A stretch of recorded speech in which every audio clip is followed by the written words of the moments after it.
You ever notice how sometimes it's not the world that's stopping you? It's you?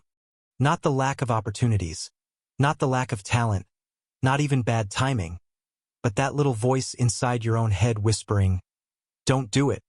You're not ready. You'll mess it up. Who do you think you are?" That was me. For years, I was holding myself back without even realizing it. And the most frustrating part was, from the outside, people thought I was doing fine. Smiling, showing up, working hard. But inside, I was stuck, trapped in the cycle of fear, self-doubt, and hesitation. If you're listening right now and that sounds familiar, I want you to know you're not broken. You're not lazy. And you're not alone. What you're feeling is human. But here's the good news: you don't have to keep living this way. Today, I'm going to share how I stopped holding myself back, the shifts, the practices, and the quiet truths that finally set me free. And along the way, I'm going to give you steps you can start using today to take back your energy, your confidence, and your life. So, let's start with honesty. For me, holding myself back looked like procrastination. Saying yes to things I didn't really want just to avoid conflict. Overthinking every single decision until the moment passed and the opportunity was gone. Telling myself I'd start tomorrow, and then tomorrow never came. What does it look like for you? Maybe it's staying quiet when you want to speak up. Maybe it's dreaming about starting something new but never moving past the planning stage. Maybe it's telling yourself you're not ready for the promotion, the relationship, the new chapter of your life. Here's the painful truth I had to face.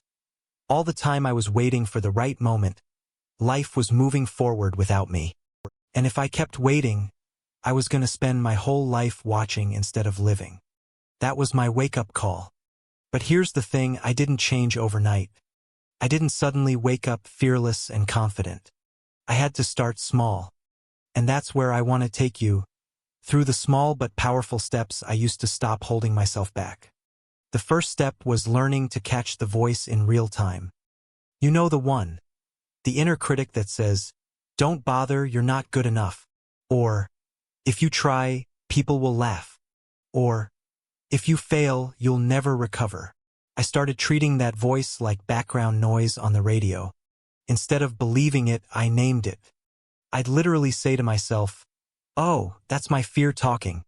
That's my doubt showing up again." Naming it gave me distance. It reminded me that just because a thought shows up doesn't mean it's the truth.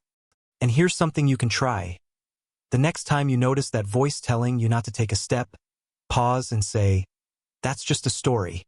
It's not reality." Even that tiny moment of awareness can create enough space for you to make a different choice.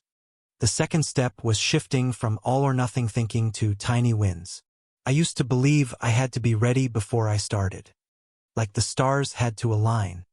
Like I needed to have the perfect plan, the perfect skills, the perfect version of myself before I could begin. And guess what? That day never came. So instead, I asked myself, what's the smallest, quietest action I can take today that moves me forward, even just 1 inch? And that's how everything started changing. I'll give you an example. I used to dream about creating content, but I'd freeze at the idea of putting myself out there. I'd imagine all the people judging me, criticizing me, seeing me fail. So instead of launching big, I started by writing one post. Just one. And I didn't even publish it at first, I just wrote it for me. That one tiny step softened the fear. Then I wrote another. Then I posted one. And slowly I built momentum. That's the power of tiny wins. They bypass the perfectionism. They trick your brain into moving without the weight of impossible expectations. So here's your step. What's one small, low-stakes action you can take towards something you've been holding back on? Write it down. And then do it today, not perfectly, just quietly. The third step, and this one was hard for me, was learning to tolerate being uncomfortable. Because here's the truth. Growth doesn't feel good in the moment. It's awkward. It's scary. It's filled with self-doubt. For so long, I mistook discomfort as a sign I was doing something wrong. But really, discomfort was proof that I was stretching beyond my old limits. I'll never forget the first time I spoke up in a meeting when my instinct was to stay quiet. My heart was pounding. My voice shook. And afterward, my brain replayed every word, cringing at how awkward I sounded. But here's the thing, nothing bad happened. No one laughed. No one told me to sit down and shut up. And with time, speaking up got easier. Discomfort is the tuition of growth. You don't have to love it, but you do have to sit with it long enough to let it shape you. So, next time you feel that knot in your stomach before doing something new, remind yourself, this isn't danger. This is growth. The fourth step was changing my self-talk. For years, I was my own harshest critic. I told myself things I would never say to someone I love. You're not good enough. You always mess up.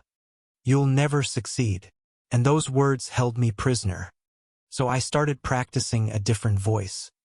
Not fake positivity, not cheesy affirmations that didn't feel real, just gentler truths. Instead of, I can't do this, I'd say, I can learn as I go.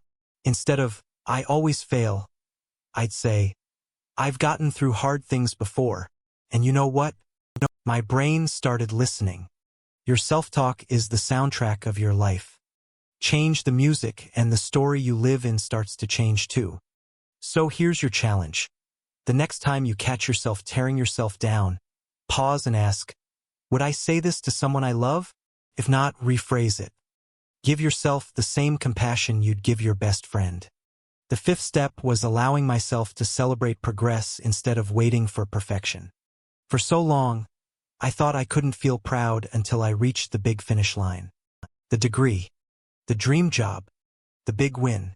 But when you only celebrate the finish line, you miss all the milestones along the way, and you rob yourself of the motivation to keep going. So I started celebrating the small stuff. Writing one page, speaking up once, saying no one time when I would have said yes out of guilt. Each of those was proof I was moving, that I was breaking free. Progress is worth celebrating, not because it's perfect, but because it's yours. So let's recap the steps I took to stop holding myself back, because I want you to remember them. 1. Catch the inner critic and name it for what it is, just a story, not reality. 2. Focus on tiny wins instead of waiting for the perfect plan. 3. Learn to tolerate discomfort because growth feels messy before it feels good. 4. Shift your self-talk to be kinder, more compassionate, and more truthful. 5. Celebrate progress no matter how small, because every step forward counts. These steps didn't make me fearless overnight. I still have days where the voice of doubt shows up. But the difference is it doesn't control me anymore. I know how to keep moving anyway. And here's what I want you to take with you today. The only person you truly need permission from is you.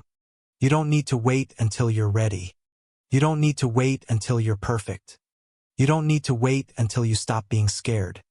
All you need is the courage to take one small step, today, even with the fear, even with the doubt. Because here's the truth I wish someone told me earlier. You're not holding yourself back because you're weak. You're holding yourself back because you care. Because you don't want to fail. Because you don't want to get hurt. That's human. That's love. But you deserve to live beyond your fears. So if you've been waiting for a sign, let this be it. Stop waiting. Start now. Take one small step, however messy, however imperfect. That's how you stop holding yourself back. And one day you'll look back and realize you've been free all along. If this message helped you, please hit like. It helps more people who are feeling stuck find it too. Comment below. What's one small step you'll take today to move toward clarity? And don't forget to subscribe for more calm, practical guidance around self-trust, decision-making, and personal growth. Thanks so much for being here. You're doing better than you think.